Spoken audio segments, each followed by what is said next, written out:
19 Ekim Muhtarlar Günü vesilesiyle kardeşliğin diyarı, İrfan Ocağı, bu kutlu şehirde hürmetle, muhabbetle selamlıyorum. Bu aziz şehirde yerel demokrasimizin sembolü, demokrasinin uç beyleri olan kıymetli muhtarlarımızla bir aradayız. Merhum Sezai Karakoç söz konusu Diyarbakır olunca doğup büyüdüğü bu şehri bakın şöyle anlatıyor. Dicle ile Fırat arasında İpek sedirlerinde Kur'an okunan, açık pencerelerinden gül dolan, güneşin beyaz köpüklerinde yanmış bir şehir, bir eski Kanatlar ülkesi. Bu anlamlı buluşmamıza ev sahipliği yapan eski Kanatlar ülkesi, şanlı büyük Diyarbakır'dan tüm mahallelerimize uzanan büyük bir gönül köprüsü kuruyoruz. Muhtar değerlim var diyelim kapısı, sevincim var diyelim yoldaşıdır. İşte bu yüzden muhtarlarımız seçilmiş olmanın saygınlığını, hizmet etmenin hakkaniyetini, mahallesine tevhid olmanın onurunu taşır. 196 yıllık bir geçmişi olan muhtarlık kurumumuz, bizim yönetim geleneğimizin en köklü unsurlarından biridir. Devletimiz ve milletimiz arasında güvenli bir köprüdür. Bir zamanlar bu köprünün kıymeti bilinmedi. Muhtarlarımız hak ettiği itibarı görmüyor. Birinci sorunları görmezden geliyor. Özgür ve sosyal haklar konusu yıllarca ötelendi. Ama sonra bir irade çıktı ve o irade milletimizle hemhal oldu. O Türkiye'nin muhtarıydı. Evet, o Cumhurbaşkanımız Recep Tayyip Erdoğan. Sayın Cumhurbaşkanımız ne dedi? Muhtar demek millet demektir. Sandık yani demokrasi demektir. İşte bu söz Türkiye yüzyılı vizyonunun en saf özeti. Devletin vatandaşa bakışındaki devrimin ifadesi. Biz de İçişleri Bakanlığı olarak bu vizyonu kurumsallaştırdık. İller İdaresi Genel Müdürlüğümüz bünyesinde Muhtarlar Daire Başkanlığı kuruldu. Artık sizlerden gelen talepler 2015 yılında hayata geçen muhtar bilgi sistemi, siz ona ne diyorsunuz? Bu biz. Üzerinden alınıyor, valiliklere, belediyelere ve ilgili kurumlara hızla yönlendiriliyor. Bakın, bu sistem sayesinde talepler, öneriler, şikayetler elektronik ortamda izlenebilir, raporlanabilir, ölçülebilir hale gelir. Bugüne kadar bu ise 236.470 başvuru olmuş sizlerden. Bu taleplerin %33'ü altyapı hizmetleri, %27'si tarım, hayvancılık, orman, çevre ve şehircilikle ilgili. Taleplerin %10'u ise enerji, internet ve iletişim araçları konularından konuşuyor. Bürokrasi artık muhtarların etrafında dönüyor.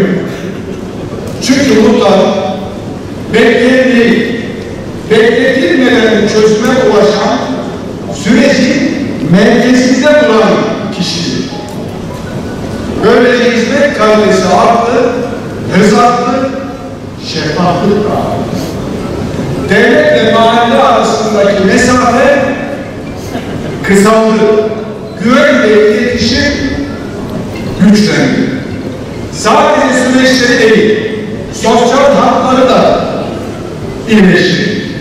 Özgür haklarından hizmet binalarına, araç gereç altyapısından güvenlik ihtiyaçlarına kadar her adımda muhtarlarımızın yanındayız. Eğitim ayağını da biliyorsunuz unutmayın. YÖK'le birlikte muhtar akademisini başlattık. Hukuk, afet yönetimi, iletişim, psikoloji gibi alanlarda muhtarlarımızın yetkinliğini artırıyoruz. Ve artık şehir şehir muhtar evleri açarak muhtarlarımızın temsiline güç katıyoruz. Ve elbette bu kurumsal iklimin sembollerinden biri 19 Ekim Muhtarlar Günü. 2015'te yayınlanan genelgeyle muhtarlık müessesesinin onurunu, emeklerini takdir eden bir gün resmen ilan edildi. Bu muhtarlarımıza devletimizin duyduğu saygı ifadesidir. Değerli muhtarlar.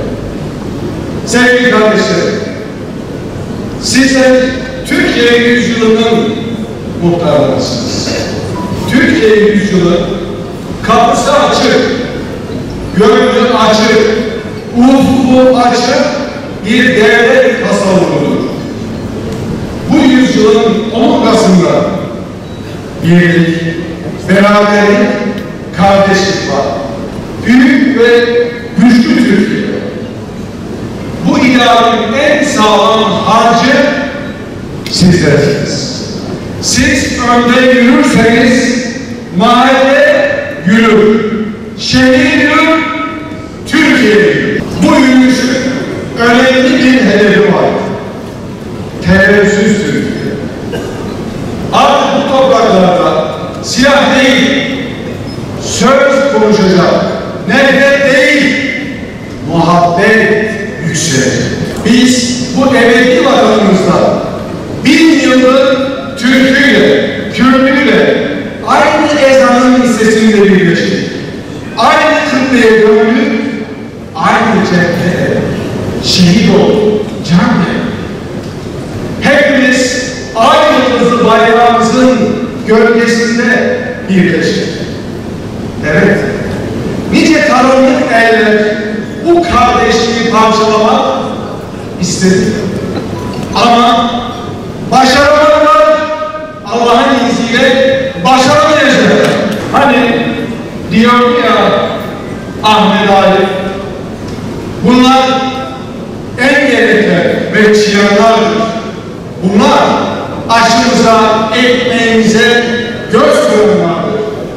Tanı bunları, Tanı da büyük. Evet, bu aziz millet onları iyi tanıdı. Tanıdı ve her seferinde onların oyunlarını bozdu. Allah'ın izniyle artık Diyarbakır surlarında güvercinler tehlike olmadan kanal çırpıyor. Cudi'nin varlıklarında, Kabar eteklerinde, Ciro'nun beyaz zirvelerinde güneş umutla doğuyor. Sevgili muhtarım, işte bu büyük yürüyüşte sizlerin çok büyük sorumlulukları var. Siz mahallenin kalbini dinleyen, sokağın nefesini duyan insanlarsınız. Siz yetimi koruyan, virane gönülleri onaran, gençlerle gönül bağı kuran, büyüklerinizi en üstünde tutamazsınız. Ve o yüzden diyoruz ki, muhtar güçlü olursa, mahalle güçlü olur. Mahalle güçlü olursa, milletimiz güçlü olur. Milletimiz güçlü olursa, Türkiye güçlü olur. O yüzden size beklentiniz ne? Mahallenin sesini daha gün taşıyın. Kardeşliğini daha çok anlatın. sensin. Gençlerimize daha çok dokunun. El öpülesi büyüklerimizin gönüllerini daha çok. İçişleri Bakanlığı olarak biz Sayın Cumhurbaşkanlığımızın liderliğiyle inşa ettiğimiz Türkiye yüzyılını huzurun büyüsünü yapmak için gece gündüz dönemeden, ışığımız hiç sönmeden çalışıyoruz, çalışmaya da devam edeceğiz.